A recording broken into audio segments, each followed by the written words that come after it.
Post Genesis Championships August points update. All right, now let's take a look at this. What am I expecting?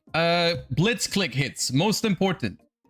Most important thing is blitz click hits. What else would I like? I think Tellar and Blitz, I think, are probably the two most powerful decks in the format right now. In terms of non-engine, I think the format is in a fine place, but let's take a look. Reminder, beginning this season, Genesis is expanding to regional qualifiers as well. You will need an invite to compete in the next year's Genesis Championship. So check out the locations on the website here. Don't forget, the new winners packs get awarded to top finishers at Genesis Regionals, so it's another chance to get your hands on the latest prizes. These point changes will take effect on Monday and are based on results from the Genesis Championships held at our recent WCQs. Let's start with some of the overall takeaways and trends from the WCQs. Between NA and Europe, there were no severe play rate outliers among individual strategies. The only strategy used by more than 10% of players was Blitz Click with around 13%. Now, this is something that I also noticed when I played Genesis, is like they do put a lot of emphasis on overall, on overall representation rather than just how well the decks are doing. Because of course, 13% Blitzclick doesn't seem like that much, but when you look at the top 8, you can see that that 13% representation for Blitzclick translated super well into the top cut. 7 out of 8 decks in top cut are Blitzclick, which is a lot more than 13%. That is an insane conversion rate for a deck that was only played at 13%. And that is a very good indicator, in my opinion, especially if you compare the play rate to the success rate, that the deck is powerful, very, very powerful, right? So yeah, although Fairy Tail was close, Fairy Tail also a very popular deck in Genesis, yes. Furthermore, no individual card was used by 50% or more of all players. This is something that we're going to talk about with Peeps in a moment, because I've made myself some bullet points for the discussion with Peeps. One of the main selling points, in my opinion, for Genesis is that you're going to have a very, very different opinion, for a very different experience compared to advanced format in terms of the non-engine that you play against.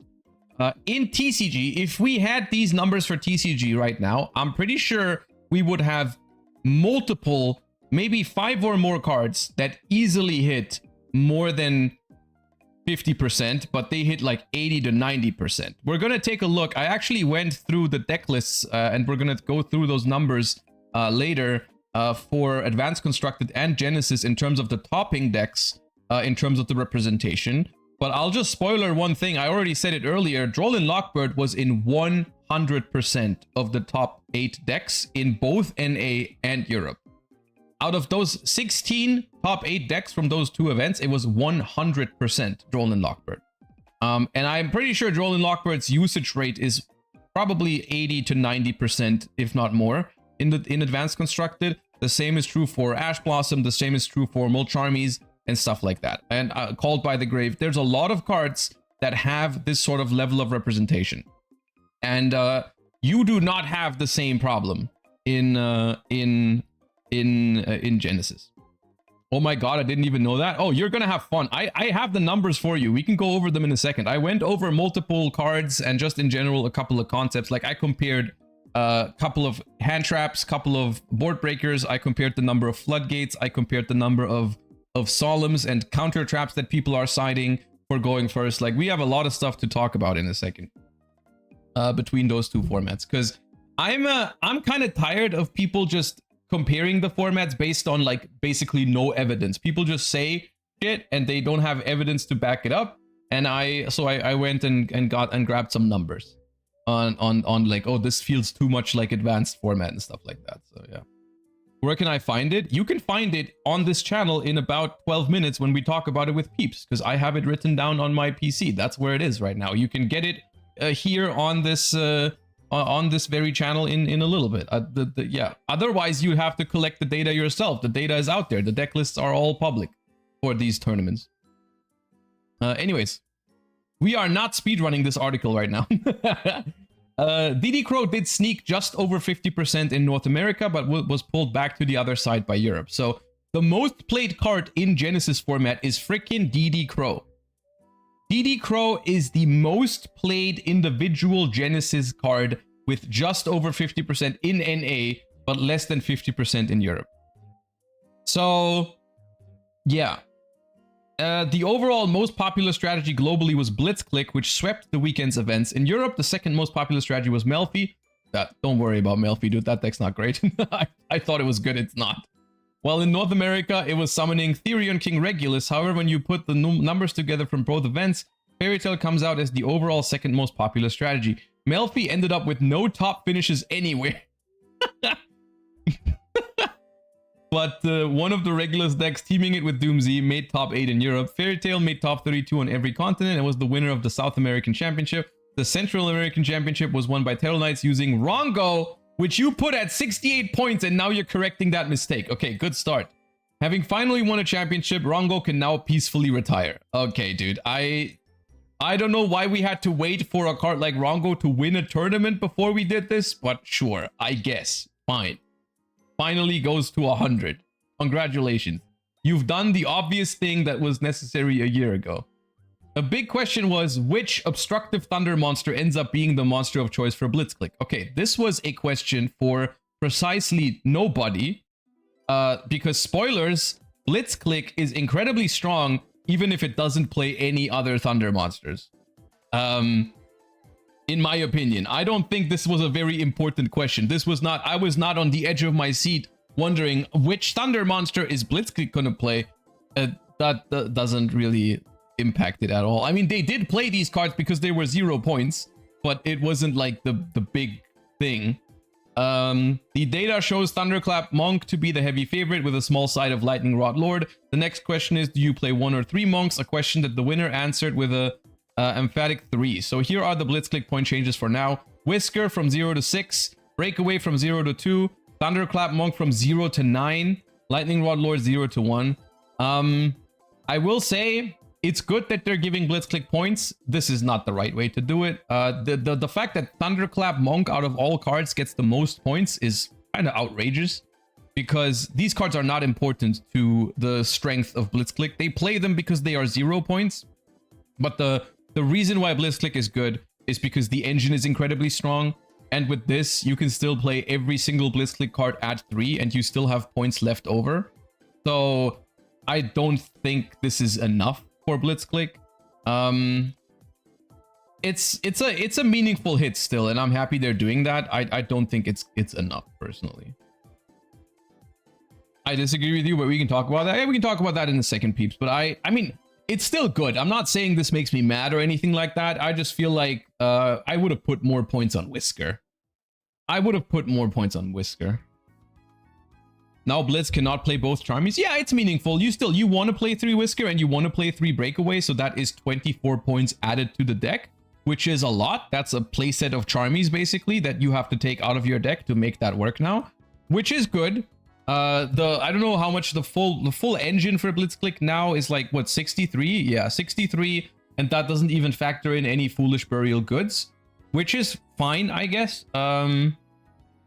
Yeah, on the one hand, I don't even have that much of an issue with Blitzkrieg per se. I just feel like when I see numbers like this, 7 out of 8, when I see 7 out of 8 Blitzkrieg, I'm not thinking, oh, an increase of 24 points to the core engine is gonna do the job. I feel like that warrants a little bit more. I feel like a Whisker to 10, and maybe a Breakaway to 4, I would have been completely happy with, but that doesn't make the biggest difference. But okay. Isn't Blitz very healthy though? Blitz is healthy, and that's why I'm specifically suggesting changes. I'm okay with them being able to play all the Blitzkrieg cards at 3. I just feel like the points you should have left after you do that should be a little less. But it's okay overall. I'm not upset about Blitzkrieg being a driving force in the format. I think it's alright. Blitz has another hit later. Oh, okay, maybe that changes my mind then. Fairy Tail. Those points are being redistributed amongst other key cards. Genia and Regulus are also being monitored, but we'll get a better look at them when Beyond the Brave launches. Yeah, Fairy... 10? Bro, 10 is like nothing. I mean, this brings Fairy Tail onto the menu for other decks, 100%. This is something that other decks can work with. 10 points is crazy for Fairy Tail Snow. Realistically, Fairy Tail just wasn't playing Snow, right? Like, Fairy Tail was just not playing Snow because it was so expensive. And in that sense, I think that's good. And as well as getting some points on the Fairy Tail engine is absolutely warranted, because if they only made Snow cheaper, that would straight up just be a buff. So, yeah, this is the fine. I mean, what are we doing here? Match Giru is usually, I would say, I mean, Ball and Match Giru are probably both 3-ofs while they were 0 points. Now that they are 5/10, you probably have the option to cut them down a little bit. Which is fine, I guess. And then Wiccat from 0 to 10. Wiccat is the extra deck one, right? The XYZ, where you probably don't play 3 copies of that anyways. So you have to cut some of them, and then you're probably still fine. This does leave Fairy Tail viable, I'm pretty sure. So, yeah. Okay. Snow to 10 is interesting, though. For some other decks, maybe. Doomsday is the most popular of the Regulus decks, but certainly not the only one. The general ability to make easy rank 4s and skirt the cost of Medius will also be lessened, but more about that later. Therion to 30... Yeah, Regulus. I wouldn't... Look, any card that says negate anything, in my opinion, put points on that shit. I'm happy. I'm happy that this is getting more points. I think 33, this card for a searchable Omni-Negate, I think 33 is still pretty cheap. Unironically, I think 33 for a searchable Omni-Negate is pretty good. So, yeah. Killer Knights had an extremely good couple of months and were still very impactful after getting their initial points on the Battles of Legends cards. Okay, Lyran to 5, Batlamus to 1, Ptolemy Omega 7 to 5, Bonds to 3, Killer Knights to 1, Vimana to 10. I am not enough of a Teller Knight expert to tell you if this is sufficient. It seems pretty... It seems like those are big hits, but I do think Teller Knights is one of the more outrageous decks in Genesis format. Like, it's funny because Blitzclick is the one deck that's like winning, but I would play against like 5 Blitzclicks in a row before I would like to face one Teller Knight deck, I think, especially when I'm going second. So I'm happy with harsher hits to Teller Knights. Personally. They did already have some points. Yeah, they did already have some points, so this matters a lot. Yeah. The hype for Melfi was quite strong and it saw a lot of play, but not a lot of success. An unfortunate and costly stumble out of the gate, but the deck still has plenty of cap space for powerful non-engine cards. Okay, they're putting some points on Melfi. That's fine. I mean, the deck is not that good, I don't think. But honestly, they could have left it at 0, I think. But the thing about Melfi is that there's 2 things that are holding it back. Number 1 is Blitzclick. Number 2 is cards like Darkhold and Interrupted Kaiju Slumber. So basically, if the format ever changes in a direction where those cards or that deck is not popular anymore, Melfi is going to be a really good deck. So if especially that they're hitting Blitzclick here, I think it makes sense to give Melfi a couple of points, even if it wasn't performing, because this is a deck that could always start performing at some point if the environment is right for it, I think. Melfi's bad. Melfi's not bad per se. Melfi is just bad into what's currently being played in Genesis. So if they ever change the landscape and the format changes, then Melfi could be very good. The popularity of Sacred Beasts was one of the biggest surprises. Really? Those cards read custom. There were a lot of players on the floor looking for Starlight Rare Sacred Beasts, and they were delivering strong finishes and awesome duels all over the place. Cloud of the Soul has been waiting for a good deck that runs 4,000 monsters for ages, but is also a card you have to be careful with because any deck that inflicts incidental damage can render it unusable. Hamon going to 2, Raviel going to 2, Martyr going to from 2 to 3, Thunderclap going from 2 to 3, Nerva going from 5 to 6. That's a good generic hit, I think. That card should probably have more, like 10. Gustav Max going to 10 is also very good. How is a card like that 0? That's crazy. Small hits to Sacred Beasts. Very small hits, I think. They could have gone harder on it, but it is... The thing is, all of these cards are usually 3-ofs. I mean, these 2 have to be, by nature. They have to be 3-ofs, otherwise they don't make sense. The Hamon is one of the best starters, and Raviel searches Hamon as well. So you really want to play all these cards at 3. So this adds a total of 18 points to Sacred Beast as an engine, which I think is fine. I think that's okay. Crystron's currently the synchro combo deck of choice. The main flavor of Crystron going around right now is Elf Note Crystron. That sounds awesome, dude. That sounds like people I would definitely spend time with in my free time. But the BES version had a promising start. Currently, the BES version is only being used by a couple players per event. Sylphefnir to 2, Tristros to 2, Elfnotinia to 3, Lucina to 1. Okay, sure. The Clown Crew's antics have steadily increased. Clown Crew Flare going to 5. More hits on Clown Crew. 1 in top 32 here. None here? Okay, interesting. Why? Why are we hitting Clown Crew even harder? That deck was already fine, I think. Okay. Now let's take a look at some increases and decreases on some general use cards.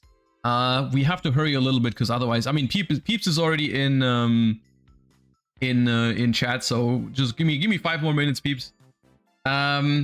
Despite having its global usage rate dragged just below the 50% mark, Crow is the most played card in the entire format. It's always been a deceptive card because it reads like it does nothing, but if you've ever played with it, you know that's not true.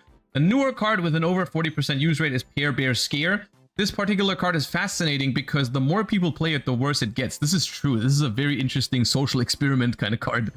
So as a 0-point card that anyone can use, it's at its lowest effectiveness. Were it to gain points, it becomes more likely to resolve its destruction effect since players will start cutting it to save points. We're going to monitor the ebb and flow of this card usage for a couple more big events before deciding on what to do with it.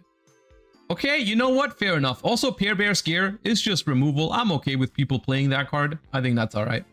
DD Crow from 1 to 2. I think that's fair enough. You're the most popular card in the format. Being going from 1 to 2 points, I think is fair enough. I think that's okay. I can understand it. Oh, let's go. 7th Tachyon finally. The addition of Tellarknights and Blitzkrieg into the format in consecutive sets massively spiked the usage of 7th Tachyon. Going from about 1 in every 11 players using it to almost 1 in 3. 1 in 3 is crazy for a specific searcher like that. Is more than enough to warrant a point hike. Similarly, a Hero Lives has become a crucial card in various Regulus decks and other decks looking to spam rank 4s to find Medius. There's also been a jump in players using the Archfiend arsenal thanks to the flexibility of Royal Archfiend and Archfiend Usurpation. So we're pointing all of like semi-generic searchers / special summons. Okay, I can get behind it. I mean, I still don't know. Oh, okay. This is an interesting topic because they're reducing. I'm seeing they reduce a lot of generic cards down here, a lot of generic consistency cards, which is something that I have been wanting for a while. Like, I think, of course, a card like Reinforcement of the Army, I think is a powerful enough card. To warrant having some points in Genesis format. However, I disagree with these cards being so high in points that they are basically unusable. I think the ideal way these cards work is they cannot be 0. And the reason why they cannot be 0 is because then every deck can play them for free. Even the more powerful decks become way more consistent. The ideal range for these kind of cards, I think, is relatively low so that a quote-unquote weak deck with small points on the engine can afford to play Reinforcement of the Army, but a very powerful warrior deck cannot afford it, right? And I still think for some of these, I think 18 for Rhoda is still too much. I think something between 5 and 10 is where it's at. I think if you want to play a playset of Reinforcement of the Army, let's say 10 points each, that's 30 points. That's a lot. 30 points is a lot for Reinforcement of the Army. And I think that's fine. I think 10 points for some consistency card is okay. I think 18 is outrageous. 18 is way too much. I think people are still not going to play most of these cards. Tanky is now playable for 11. Tanky is fine. I just don't understand the logic, right? Like beforehand, Tanky was 35, Rhoda was 33. So Tanky was more expensive than Rhoda for whatever reason. And now Tanky drops 7 points below Rhoda.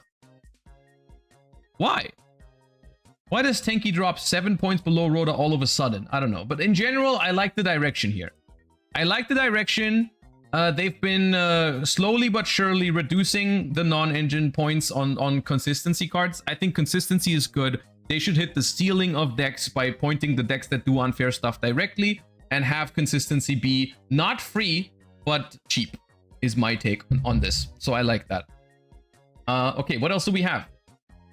Next up are some reductions and rearrangements for low popular decks and decks whose cards are being used by non-themed decks. For example, Shaddoll players have solemnly sworn to us that they are willing to never fusion summon El Shaddoll Winda ever again in return for getting back points on their other cards. That's fair enough. That's a good exchange. I like that. Okay, what do we have? Phantom Knights reducing in points. They haven't really done anything. Break Swords gains 1 point. Fair enough.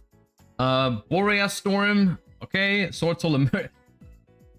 Where did this start out again? Can someone remind me where Sword Soul Emergence started? Wasn't like 33 or some shit?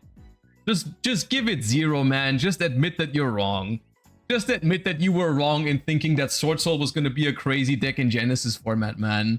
This card started out at 33 and it's now at 2. It can be 0, dude. Let him have something. Dragonic Diagram, 10 to 5. Tour Guide to 0. Garunix to 3. Sure. Ponix and Kirin even lower. All right. Fire King is actually... I think Fire King... Here's a hot take. Fire King has no problems in Genesis format. That deck is good. That deck is good. Literally, I don't know why people are not playing Fire King, but that deck, you can absolutely make it work. Absolutely, you can make it work. But it's getting even cheaper, so now you have even more reason to play it. Goblin Biker Big Gabonga down to 10. Grand Entrance down to 15. Officiator of Doom Samuel going from 10 to 0. I have never seen this guy in my life. I don't know what that means. Thunder Crash Snarecrow going from 10 to 0. Yep, that's where it should have been. Purely Happy Memory going from 0 to 2. Per Lily going from 7 to 5. Okay, small switch up here. Winda going to 100. Yeah, thank God. App Cologne down to 1. Lev Shaddoll down to 3. Shaddoll Fusion up to 3 though. Schism down to 1. Heart of Desires down to 10. That's a good card. And Raigeki from 4 to 2. And that's it for this update. Okay. You know what? You can argue about some of the individual decisions being made here. Like, is it enough for the Blitz Click? Do you like Snow down to 10? Overall, I gotta say, this feels appropriate. I think this is good. I think everything is moving in the right direction. We're pointing cards that need to have some points. We're hitting stuff appropriately. We're making some interesting stuff cheaper. Where am I? Dragon Ruler. We need more Dragon Ruler reductions. Hello? Can I get more Dragon Ruler reductions, please? No, it's a good update, I think. It's a good update. I vibe with it. I like it. And from what I've experienced in Genesis format, it seems very appropriate. So, W.